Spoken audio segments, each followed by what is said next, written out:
Alright, I got this video idea from someone who commented on my other video talking about Ratatouille for everything. Now, by everything, I mean this game was released on every single console known to man. I had to write it down, so let me just read this off. GameCube, Wii, Nintendo DS, Xbox 360, PS3, why? Come on, we all know who Ratatouille is, this little mouse dude.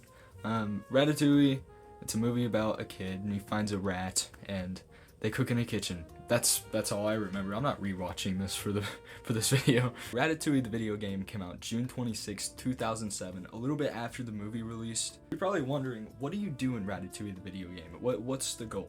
So very similar to the movie, you play as Ratatouille, you go and get the food. You get ingredients, that's pretty much it. But it doesn't look half bad. I personally think it doesn't look too terribly bad compared to some other movie games that I reviewed. This is probably the best one. Now it's time for the main question.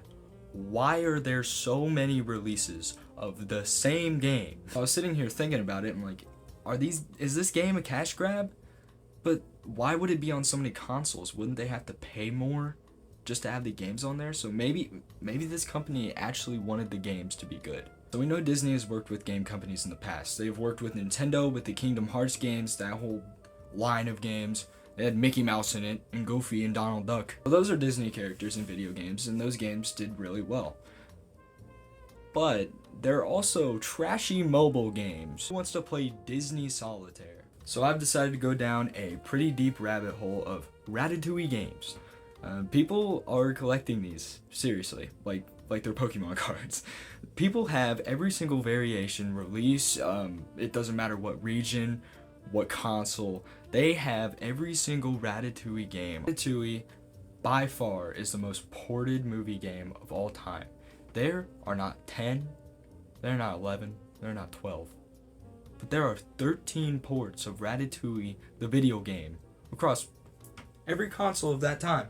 Wii, GameCube, everything. Still no mobile port though, so Nintendo or Xbox or PlayStation. I mean, I'd like to play Ratatouille on my phone. You know, they had that big 3D platformer on the Xbox 360 and PS3. They decided to even go even further. They put a port on the Game Boy Advance. Kind of looks like shit. Yeah, look down here, it shows every console ever to exist. Jesus Christ, look how many ports there are. There's like thousands. And realistically, Ratatouille the video game could have been way worse. I mean, it's a movie video game.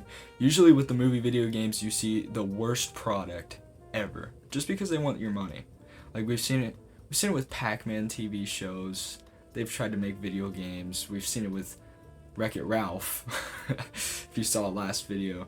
But with Ratatouille, it seems like they actually put heart and soul with it. I think it's because of the companies that was working with it. I bet they were trying to make it as best as possible, considering all the different platforms it was on. Do I think Ratatouille the video game was terrible? No. I feel like if Ratatouille, without the movie, just came out solely as a game, it wouldn't have been too terribly bad. Did it need all the extra ports? No. I don't think it did. I feel like the main PS3 and Xbox 360 and Wii release would have been perfectly fine, because at the time those were the consoles coming out. Those were the big three. Also, just a big shout out to this dude, because I completely forgot about this. Kennedy fan, if you're saying this, thank you for the idea. I really appreciate you, and I'll see you guys in the next one. Bye bye.